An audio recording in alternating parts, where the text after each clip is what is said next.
اللہ تعالیٰ اپنے بندوں سے بہت پیار کرتا ہے۔ وہ ان کی بھلائی اور ہدایت کے لیے الگ الگ طریقوں سے نشانیاں بھیجتا ہے تاکہ انسان صحیح راستہ پہچان سکے۔ کبھی وہ اپنی نعمتوں سے دل کو نرم کر دیتا ہے، کبھی کسی مصیبت، بیماری یا پریشانی کے ذریعے اپنے بندے کو اپنی طرف بلاتا ہے۔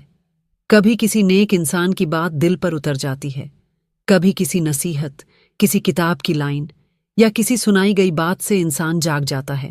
کبھی اچانک قرآن کی کوئی ایسی آیت سامنے آ جاتی ہے جو دل کو ہلا دیتی ہے۔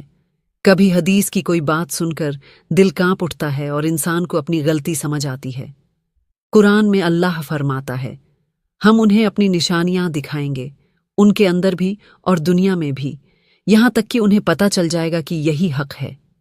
حدیث میں آتا ہے، جس سے اللہ بھلائی کا ارادہ کرتا ہے اسے دین کی سمجھ دے دیتا ہے، یعنی دل میں اچھائی